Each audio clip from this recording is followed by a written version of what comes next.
Did you guys know you could just do this in Dolphin and like start moving the camera around all willy-nilly?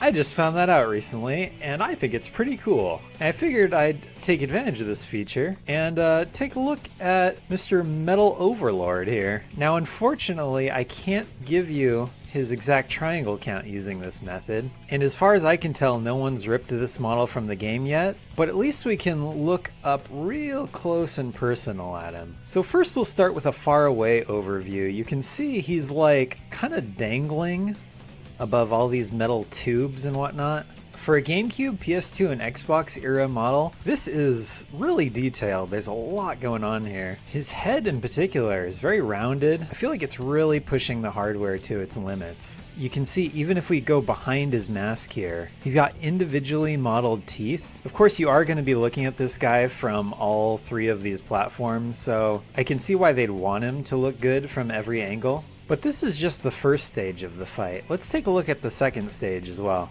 Now, there honestly aren't a ton of changes during the second part of this fight. The most noticeable thing is the lighting gets a lot brighter. You can see on the first half of the fight here on the left, the lighting's pretty dark, whereas on the left here, you can see now you're flying in the sky. I guess the other noticeable difference is he's got his hands up here, or rather his legs. I don't know, a second pair of hands. He's got these giant wings coming up now. You can see they were just sort of dangling on the side of him here, but they really sprouted out and got kind of huge in the second half of this battle here. If you thought this model was complex before, man, just look at it now. This thing is crazy. He still has those 3 dots on the bottom, but they're all green now. How about we take a look at this thing in action? Oh yeah, look at this. Very cool. Let's see where these missiles are coming from. It looks like they just kind of spawn out of the middle of him.